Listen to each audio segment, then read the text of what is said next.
Mitchell Persimmon Festival is a fall tradition not to be missed. Sidewalks are packed with vendors selling fall treats, and a parade stretches on for blocks through this small southern Indiana town. But it's on the other side of Mitchell where the real action is happening, where home bakers are competing in the annual Persimmon Pudding Contest. Good luck! This Indiana delicacy, much like English pudding, isn't much more than flour, sugar, spices, and of course, persimmons. But the final results vary wildly. This in here it's good, it's coloring, there's not hardly any tears in it at all, and the top of it is a beautiful, smooth, beautiful color.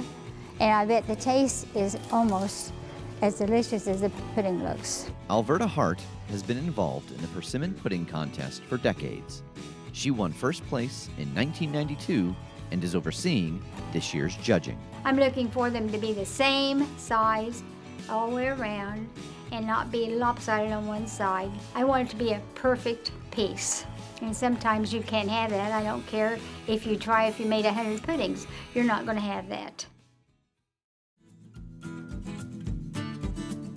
But what really goes into making the perfect persimmon pudding? First, you're going to need persimmons. These persimmons are about the common size you see on most trees. Jane Root was the Mitchell Persimmon Pudding Champion of 2021. She knows all too well that the quality of your persimmons can make or break a recipe. Make sure, number one, they're always on the ground. You don't want to pick off the tree because they'll be green. And I usually remove the cap, call it a cap, and the bottom stem. You can do that once you get home, but just one less project you have to do. While many local stores in southern Indiana sell frozen persimmon pulp, many bakers still hunt for the fruit themselves. American persimmons grow abundantly in southern Indiana on trees that can grow 60 feet tall and 35 feet wide. These persimmons have a light, sweet flavor similar to an apricot. When the fruit is ripe, it will fall from the tree. Pick them too early, and they'll have an overwhelmingly tart taste. One unripe persimmon can ruin a whole pudding.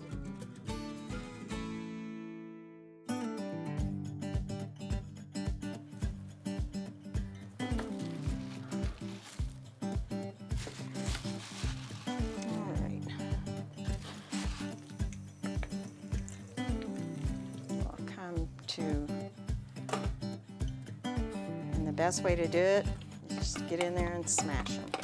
Persimmon pudding recipes are often passed down through generations. Buttermilk first. Jane's recipe, baking soda, comes from her mother-in-law. I have a cup of milk, 2 cups of the pulp, 2 cups of sugar, 2 eggs. Everybody has their own different method of making a persimmon pudding. Dash of cinnamon, vanilla extract. I think the secret to a really good persimmon pudding is not to overbake it. That is it. I'm sure there are other things that people will say, but to me, not to overbake the pudding. Usually 50 minutes. And that is a persimmon pudding. Back in Mitchell, the judges are getting down to work. I'll move that one up just a second. I should put it down. That one? That one's not bad either. From dozens of entries, the puddings are eventually whittled down to 3. What are we looking for when we taste the pudding? The main thing, you want to taste the persimmons. You want to taste whether they're sweet or are they going to be puckery. And you want it to be inviting. Just like if you're having company, do I really want to serve this or do I want to pitch it? I think that's the thing. I don't think the sugar got mixed well. Yeah, that's gotta go.